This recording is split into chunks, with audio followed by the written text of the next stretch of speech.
And right now, multiple fires are burning in southwestern Colorado in the same area. At least 3 of them are part of the West Fork Complex fire. This picture taken just this morning near South Fork. 53,000 acres have already burned. But the good news now, fire officials still saying no structures have burned. 7 News reporter Molly Hendrickson live in Rio Grande County, near where the fires are burning. And Molly, residents watching this fire just explode right before their eyes in only a matter of hours. Yeah, and we've really been watching the same thing here. If you take a look behind me, it really just looks hazy. But earlier, there was just plumes of smoke coming from the background there, and it's moving into town in Del Norte. At one point, even ash was falling from the sky. The good news, however, fire officials telling us here the fire still remains outside of South Fork.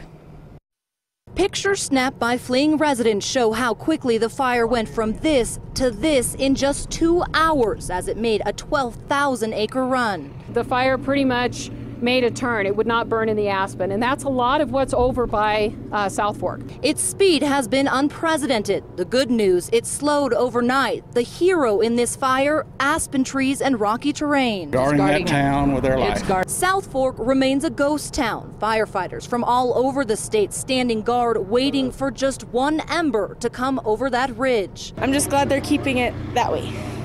As far that way as they can is okay with me. Evacuated residents like Chriselle Nading are now staying in outlying communities.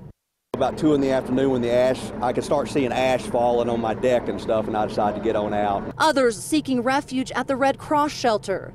Town is going to be fine. There's nothing, they're not going to let that town go.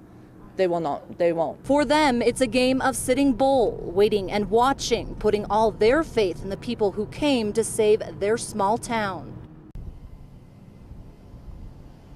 And back here live, let me show you what's going on. You can see some residents still have their cars packed over here. They say that they just had little time to pack, so they took what they could. You can see the RVs off in the distance. A lot of people camping in those, just waiting to find out what happens with this fire. Officials saying it's a fluid and dynamic situation here, and it could change at a moment's notice. We are expecting the next press briefing at 9 tonight. We will continue to follow this. Stay with us on the denverchannel.com for the very latest. Reporting live in Del Norte, Molly Hendrickson, 7 News.